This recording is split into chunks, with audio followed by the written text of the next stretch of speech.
Kini ang USTP, kun University of Science and Technology of Southern Philippines, usa ka satellite campus nga nahimutang sa Mubod, Oroquita City, nga adunay kinatibuk-ang luna nga siyam ka hektarya. Ug nailang maong institusyon tungod sa paghatag og kalidad nga edukasyon. Ug aduna ko'y nakaplagan nga ayha pa kini nahimong USTP, nahimo pa kining MPAC, ug ayha nahimong MUST. Unsa gyud ay sinugdanan ni ining eskwelahan.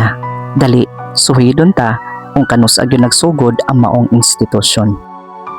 Ang maong institusyon gitukod ubos sa Vocational Act of 1927 nga nagsugod isip trade school, nagsilbi sa elementary level sa Cagayan de Oro ug hinganlan kini og MOTS kun Misamis Oriental Trade School atong tuig 1927 paingon sa 1952.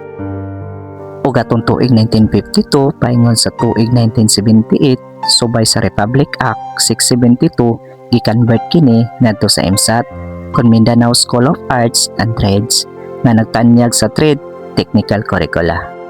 Ug tuig 1978 paingon sa tuig 1991 gitugutan ang maong institusyon nga magtanyag sa kursong Bachelor of Science in Industrial Education.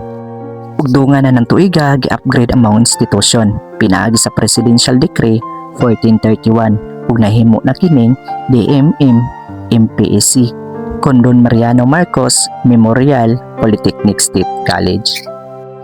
Ug tuig 1991 paingon sa tuig 2009 gibago ang pangalan sa institusyon ug nagdungag sa serbisyo sa extension sa mando niini ug ginganlan kini og MPAC kon Mindanao Polytechnic State College. Ug ato lang January 7, 2009 opisyal na nga nakuha ang status as university ug gitawag na kini og MUST kon Mindanao University of Science and Technology.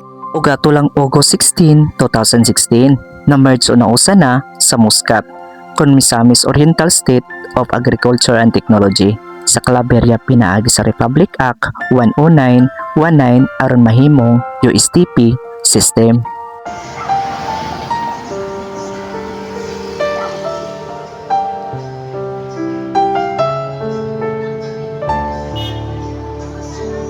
Unta nagustuhan ninyo ang atong mga topics.